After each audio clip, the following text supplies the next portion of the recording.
Hello students, welcome back to my channel math tutor. আশা করি তোমরা সকলে ভালো আছো। আজকে এই ভিডিওর মাধ্যমে আমরা পড়ব চতুর্থ শ্রেণীর আমার গণিত বইয়ের পেজ নম্বর হচ্ছে 27। তোমরা বইটা একটু তাড়াতাড়ি খুলে ফেলো, বইটা একটু সামনে রাখবে, ঠিক আছে? এই ভিডিওটা যেহেতু আমি দাঁড়িয়ে দাঁড়িয়ে করছি, তোমাদেরকে বোর্ডেতে অঙ্ক বোঝাবো আজকে। অন্যদিন আমি অন্য ভিডিওতে খাতায় করে দেখিয়েছি, তোমাদের বইতে করিয়ে দেখিয়েছি। আমার মনে হলো যে এই ভিডিওটা একটু তোমাদেরকে আমি বোর্ডে করে দেখাই, সেই জন্য আমি তোমাদের সামনাসামনি এলাম। তাই তোমরা বইটা বার করো, দেখো 27 পাতায় কি আছে। আমরা একটা নতুন জিনিস শিখবো। তো এখানে কি শিখবো? নতুন জিনিস বলতে আমরা গড় শিখবো। গড়, দেখো গড় শিখবো আমরা। গড় কি, ঠিক আছে? তো তোমাদের বইয়ে যেটা রয়েছে আমি সেই জিনিসটাই পড়ে পড়ে তোমাদেরকে বোঝাবো।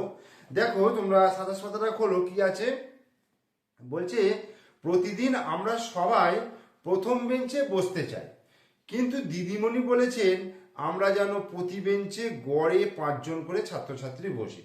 গড়ে 5 জন করে, প্রতি বেঞ্চেতে গড়ে 5 জন করে, মানে প্রত্যেকটা বেঞ্চেতে যেন 5 জন করে থাকে, এরকম বলতে চাইছে।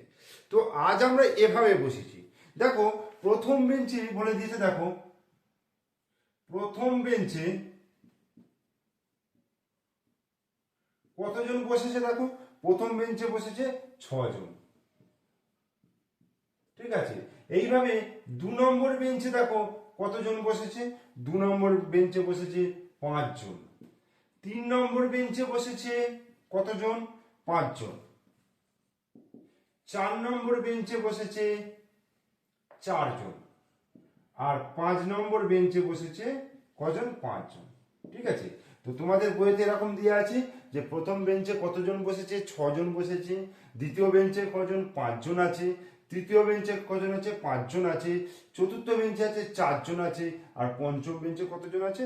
5 জন আছে। তাহলে প্রথমে এখানে দেখো কটা বেঞ্চ আছে? মোট 5টা বেঞ্চ আছে। 5টা বেঞ্চে কতজন করে বসেছে তার লিস্ট করে দেওয়া রয়েছে।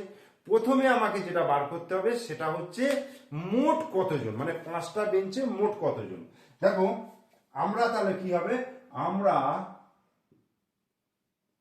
আমরা মোট, তাহলে এখানে কতগুলো ঘর আছে? 5টা ঘর দিয়ে আছে। দেখো 1টা যুক্ত 2টো 3 4 যুক্ত 5, এই তো দিয়ে আছে।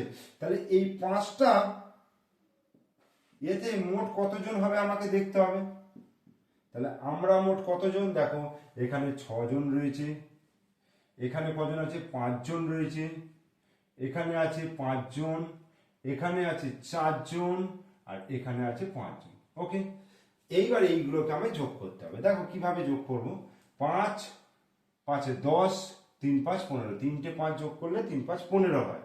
15 আর 6 15, 16 17 18 19 20 21, 21 আর 4 21, 22 23 24 25। তাহলে মোট কতজন হলো? মোট হলো 25 জন, ঠিক আছে? তোমাদের বইতে যেমন শূন্যস্থান রয়েছে আমি সেইভাবেই করাচ্ছি কিন্তু, ঠিক আছে? এবার আমাদের বেঞ্চের সংখ্যা কটা আছে? বেঞ্চের সংখ্যা কটা আছে? দেখো বেঞ্চের সংখ্যা আছে 5টা। এইবার 5টা বেঞ্চেতে মোট আছে 25 জন। তাহলে গড়ে বার করতে গেলে কি করতে হবে? আমি এই মোট ছাত্রছাত্রী বা মোট যে যতজন বসেছে তাকে আমি বেঞ্চের সংখ্যা দিয়ে ভাগ করব, ঠিক আছে? তাহলে লিখবো, তাই প্রতি বেঞ্চে গড়ে বসেছে, অতএব তাই প্রতি বেঞ্চে গড়ে বসেছি, ঠিক আছে? কি হবে? আমাকে এই 25কে ভাজিত 25 ভাজিত 5 সমান কত? 25কে 5 দিয়ে ভাগ করলে 5 জন, ঠিক আছে? 5 জন তাহলে হয়ে গেল। তাহলে এখানে যে বলেছে দেখো একদম প্রথমেই যেটা লেখা আছে যে প্রতিদিন আমরা সবাই প্রথম বেঞ্চে বসতে চাই, কিন্তু দিদিমণি বলেছেন আমরা যেন প্রতি বেঞ্চে গড়ে 5 জন করে বসি। দেখো গড়ে কিন্তু 5 জন, এই সংখ্যা এইভাবে থাকলে তাহলে গড়ে হচ্ছে 5 জন করে বসছে, ঠিক আছে? এরপর দেখো, এরপর যদি আমরা এভাবে বসি, মানে প্রথমে যেটা বসেছিল, যেভাবে বসেছিল, যদি বসাটাকে অন্যভাবে করে, অর্থাৎ প্রথম বেঞ্চে 1 নম্বর বেঞ্চে ধরো বসেছে কজন, 6 জন, তাহলে 6 জন। 2 নম্বর বেঞ্চে বসেছে কতজন, 6 জন। 3 নম্বর বেঞ্চে কতজন বসেছে, 6 জন। 4 নম্বর বেঞ্চে কতজন বসেছে, 3 জন। আর 5 নম্বর বেঞ্চে বসেছে 4 জন। ঠিক আছে, তাহলে এক্ষেত্রে তাহলে গড়ে কতজন করে বসেছে আমরা সেটা বার করব। বলছে তবে আমাদের প্রতি বেঞ্চে বসার গড় কত হবে দেখি। তাহলে মোট কত হচ্ছে দেখো, মোট, তাহলে আমরা মোট কতজন হচ্ছি, এই 2, 3 নম্বর বেঞ্চ, 4 নম্বর বেঞ্চ, 5 নম্বর বেঞ্চ। তাহলে এখানে দেখো প্রথম বেঞ্চে আছে 6 জন, দ্বিতীয় বেঞ্চে আছে 6 জন, তৃতীয় বেঞ্চে আছে 6 জন, চতুর্থ বেঞ্চে আছে 3 জন, আর পঞ্চম বেঞ্চে আছে 4 জন। তাহলে মোট কতজন হচ্ছে দেখো তো, 6, 6 দুগুণে 12, 3 6 18, 18 19 20 21, 21 আর 4 25 জন। ঠিক আছে, মোট কতজন হচ্ছে, 25 জন। আর কটা বেঞ্চ আছে, 1 2 3 4 5। তাহলে গড়ে কি হবে, মোট ছাত্রছাত্রীকে বেঞ্চের সংখ্যা দিয়ে ভাগ করব। অতএব কি লিখবো, অতএব প্রতি বেঞ্চে গড়ে বসেছি, প্রতি বেঞ্চে গড়ে বসেছি, গড়ে বসেছি কি হবে, এটা ভাজিত 1। তার মানে 25 হচ্ছে মোট, আর 5টা বেঞ্চ, তাহলে ভাগ করলে কত হবে, 5 5 25, 5 জন। তাহলে গড়ে কতজন করে বসেছে, 5 জন করে। এরপরে দেখো, এরপরে একদম নিচের দিকে চলে আসো, যে আরো কয়েকজন নতুন ছাত্রী আসলো, তাই আমরা গড়ে প্রতি বেঞ্চে 6 জন করে বসবো, প্রতি বেঞ্চে 6 জন করে বসবো। ঠিক আছে, গড়ে প্রতি বেঞ্চে 6 জন, তাহলে 5টা বেঞ্চ আছে, 5টা বেঞ্চ আছে, গড়ে যদি 6 জন করে বসে, তাহলে মোট ছাত্রছাত্রীর সংখ্যা কত হবে, 6 গুণিত 5। ঠিক আছে, অতএব 5টি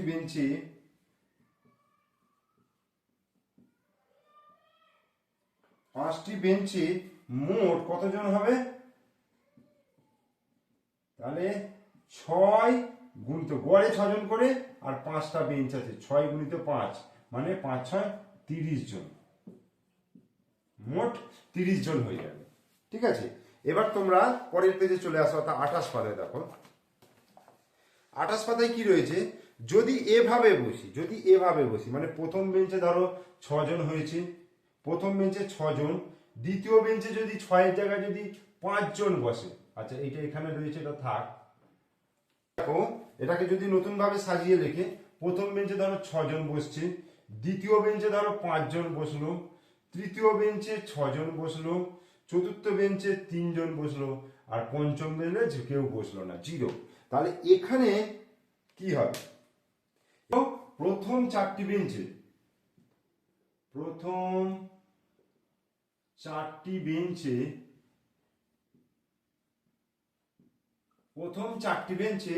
মোট ছাত্রছাত্রী,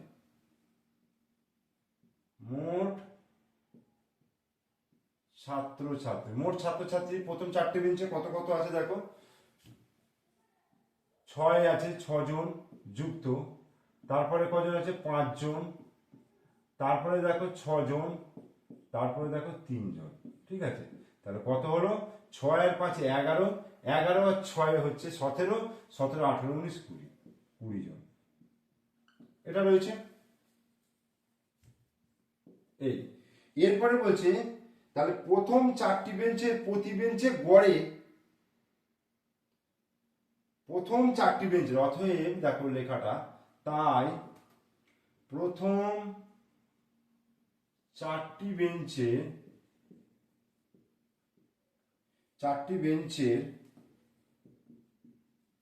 প্রতি বেঞ্চে গড়ে কতজন করে বসছে, 20 জন আছে, টোটাল 20 জন প্রথম 4টে বেঞ্চে, কারণ পঞ্চম বেঞ্চে 0 বসেছে, ঠিক আছে, বসেনি। তাহলে 4 দিয়ে ভাগ করলে 4 5 20, তাহলে কত, 5 জন বসলে, 5 জন বসলে প্রতি বেঞ্চে সমান সংখ্যক ছাত্রছাত্রী হবে, সমান সংখ্যক ছাত্র ছাত্রী হবে। ঠিক আছে, কিন্তু তারপরে লেখাটা দেখো, কিন্তু 5টি বেঞ্চের প্রতি বেঞ্চে গড়ে কজন করে বসলে প্রতি বেঞ্চে সমান সংখ্যক ছাত্রছাত্রী হবে।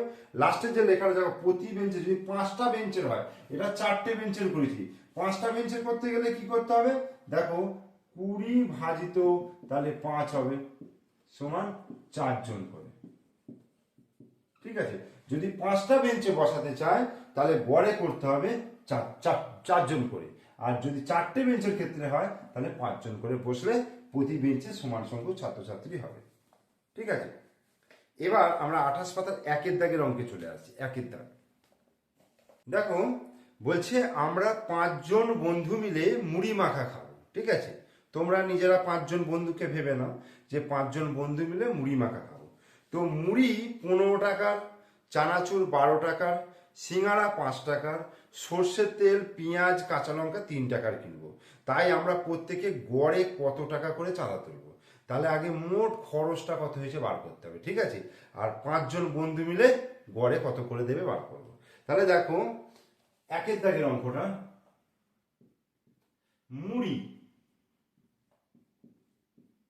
মুড়ি কত টাকার, 15 টাকা। ঠিক আছে, আচ্ছা চানাচুর,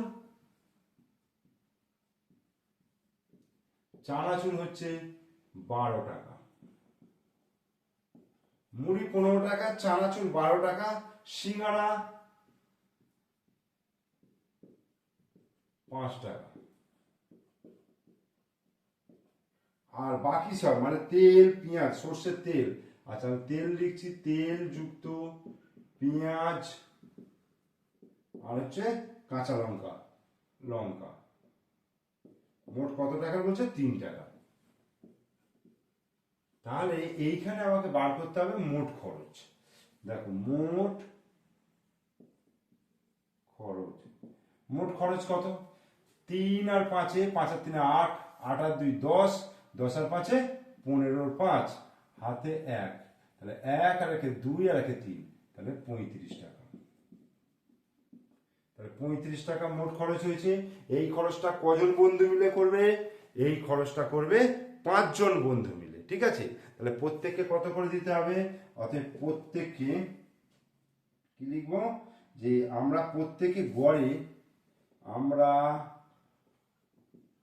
প্রত্যেকে গড়ে কত হবে, এই যে 35 ভাজিত 5 জন, তার মানে সমান 7 টাকা। 7 টাকা করে চাঁদা তুলব, 7 টাকা করে চাঁদা তুলব। ঠিক আছে, এরপর 2-এর দাগের অঙ্কটা দেখো, বলছে মিতালি, সোফিয়া ও রমেশের বয়সের গড় হচ্ছে 9 বছর। তাদের মোট বয়স কি হবে, মিতালি, সোফিয়া, রমেশ কজন আছে, 3 জন আছে, বয়সের গড় কত, 9 বছর। তাহলে তাদের মোট বয়স কত হবে, ওখানে যে দেখো শূন্যস্থানগুলো দেওয়া রয়েছে, তাহলে এইটা কি হবে, এই এই এই এটা হচ্ছে 2-এর অঙ্কটা। ঠিক আছে, তাদের মোট বয়স, তাদের মোট বয়স কত হবে, 9 বছর করে 3 জনের, তাহলে 3 9 কত হবে, 27 বছর। 27 বছর। মিতালির দাদা অমলের বয়স 13 বছর। এবার ওদের 4 জনের বয়সের কত, এবার মিতালির দাদার বয়স, মিতালির দাদা অমলের বয়স, তাই তো, তাহলে অমলের বয়স কত বছর বলেছে, 13 বছর।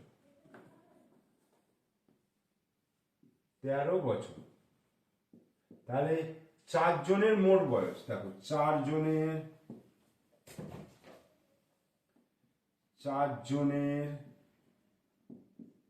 মোট বয়স, 4 জনের মোট বয়স কত, তাহলে এটা যোগ করবো, 7 আর 3 10 0, হাতে 1, 2 আর 1 3 আর 1 4, তাহলে 40 বছর। চারজনের মোট বয়স হচ্ছে 40 বছর, তাহলে চারজনের গড় বয়স, চারজনের গড় বয়স সমান 40 ভাজিত 4, মানে 4 10 40, এত বছর অ্যান্সার।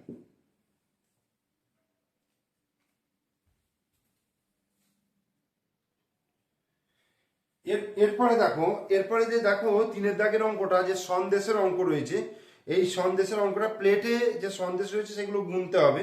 তো এটা আমি আর বোর্ডে করাচ্ছি না, এটা তোমাদেরকে আমি বইয়ের মধ্যেই করাচ্ছি। দেখো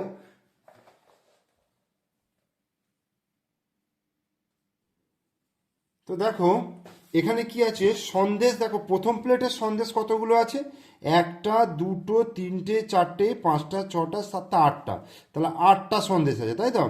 এখানে কটা আছে দেখো, 1টা 2টো 3টে 4টে 5টা 6টা 7 8 9 10, তাহলে এখানে আছে 10টা সন্দেশ। আর এখানে 1 2 3 4 5 6 7 8 9, তাহলে এই তৃতীয় প্লেটে আছে 9টা সন্দেশ। তো প্রথম প্লেটের সন্দেশ আছে কতগুলো, 8টি। দ্বিতীয় প্লেটের সন্দেশ আছে কতগুলো, 10টি। তৃতীয় প্লেটের সন্দেশ আছে কতগুলো, 9টি। ঠিক আছে, তাহলে 3টি প্লেটে মোট সন্দেশ কতগুলো আছে, তাহলে 8 10, 10 আর 8 18, 18 আর 9 18, 19 20 21 22 23 24 25 26 27, তাহলে মোট হয়ে গেল 27টা সন্দেশ। তাহলে প্রতি প্লেটে গড়ে কতগুলো সন্দেশ আছে, তাহলে 27 ভাজিত কত দিয়ে ভাগ করব, 3 দিয়ে ভাগ করব। ঠিক আছে, 27কে আমি 3 দিয়ে ভাগ করলাম, তাহলে 3 9 27, যেহেতু 3টে প্লেট ওই জন্য 3 দিয়ে ভাগ করলাম, তাহলে 9টি করে সন্দেশ রাখলে সমান সংখ্যক সন্দেশ থাকবে। আরও একটি খালি প্লেটে কতগুলো সন্দেশ রাখলে 4টি প্লেটে গড়ে 9টি সন্দেশ থাকবে। আরও একটি খালি প্লেটে কতগুলো সন্দেশ রাখলে 4টি প্লেটে গড়ে 9টি সন্দেশ থাকবে। তাহলে এখান থেকে 27টা তো হয়েই গেছে, তাহলে 4টে মানে হচ্ছে 4 গুণিত 9, 4 9 মোট 36টা হবে, মোট 36টা। এই 3টেতে 27টা হয়ে গেছে, তাহলে আর 9টা সন্দেশ এখানে দিয়ে দাও, 1টা 2টো 3টে 4টে 5 6 7 8 9, এটা হচ্ছে সন্দেশ। ঠিক আছে, তাহলে খালি প্লেটে 9টি সন্দেশ রাখলে 4টি প্লেটে গড়ে 9টি সন্দেশ থাকবে। বোঝা গেল? এরপরে 29 পাতায় দেখো বলছে রং করি আর আলাদা করি। এখানে বলেছে সরল রেখাংশে রং করতে বলেছে, সরল রেখাংশের এই লাল রংটা করতে বলেছে। দেখো আমি সরল রেখাংশগুলো তোমাদেরকে দেখিয়ে দিচ্ছি কোনগুলোকে সরল রেখাংশ বলে। ধরো এইটাকে সরল রেখাংশ বলে, এইটাকে বলে এই এই এই এই এইগুলো সরল রেখাংশ। আবার এটাও দেখো সরল রেখাংশ, এইগুলো। এবার এখানে দেখো এই যে ঠোঁটের একটা সরল রেখাংশ, এখানে এখানে একটা রয়েছে।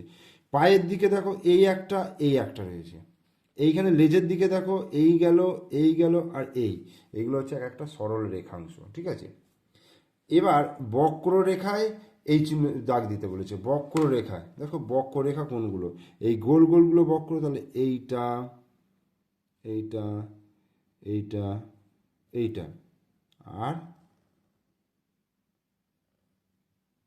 এটার ক্ষেত্রে দিলাম। ছবিতে বৃত্তের সংখ্যা কটি, আয়তকার চিত্র কটি, ত্রিভুজের চিত্র কটি আর বর্গাকার চিত্র কটি। দেখো ছবিতে বৃত্তের সংখ্যা দেখো, এইখানে পাখিটার মধ্যে একটা বৃত্ত, এই একটা, দুটো আর চোখ একটা, 3টে। এই গোলটার মধ্যে 1 2 3 4, আর এই গোলটা 5টা, আর এখানে 1 2 3 5টা 3 8টা হলো, 8টা। এইখানে একটা 9টা, এই একটা 10টা, এই একটা 11টা, এই একটা 12টা, তাহলে মোট কতগুলো হয়ে গেল, 12টা। আর একবার গুনে নিই, দেখো 1 2 3 4 5 6 7 8 9 10 11 12, তাহলে 12টা হয়ে গেল। আয়তকার চিত্র কতগুলো আছে দেখো, এই একটা চিত্রে একটা, এখানে একটা, দুটো, এই একটা 3টে, এই একটা 4টে, এখানে একটা 5টা, আর নেই, তাহলে 5টা হচ্ছে আয়তকার চিত্র। ত্রিভুজাকার চিত্র দেখো, একটা, দুটো, 3টে 4টে 5টা 6টা 7টা 8টা 9টা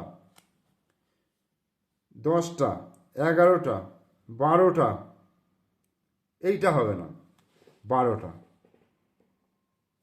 আর বর্গাকার চিত্র দেখো, বর্গাকার চিত্র একটা, দুটো, দুটো বর্গাকার চিত্র হচ্ছে দুটো।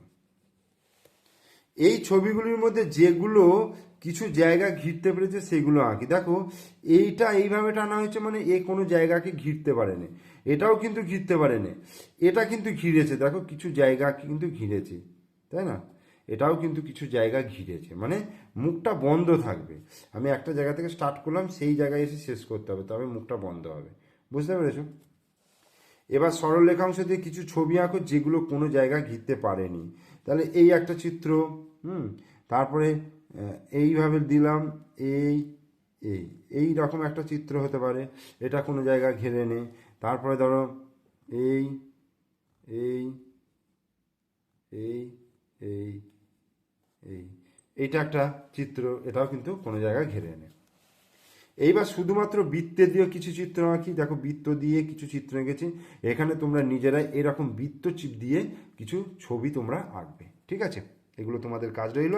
আর ভিডিওটা তোমরা ভালো করে দেখো, শুধুমাত্র দেখো এই শূন্যস্থান পূরণ করাই কিন্তু ভিডিওটা দেখার লক্ষ্য নয়। এই যে শূন্যস্থানগুলো পূরণ করে দিতে পারলেই হয়ে যাবে এমন নয় কিন্তু। ভিডিওটা করার উদ্দেশ্য হচ্ছে যাতে তোমরা শিখতে পারো অঙ্কটা, যে গড় কিভাবে করতে হয়, গড় কিভাবে বার করতে হয়, সেটা তোমাদেরকে আগে শিখতে হবে, ঠিক আছে? তাই ভিডিওটা ভালো করে দেখো, ভিডিও ভালো লাগলে লাইক করো, কমেন্টস করো, বন্ধুদেরকে শেয়ার করো। আর আমার চ্যানেলে নতুন দর্শক হলে অবশ্যই চ্যানেলটিকে সাবস্ক্রাইব করে দিও, পাশে থাকা বেল আইকন প্রেস করে দিও। ওকে, থ্যাংক ইউ।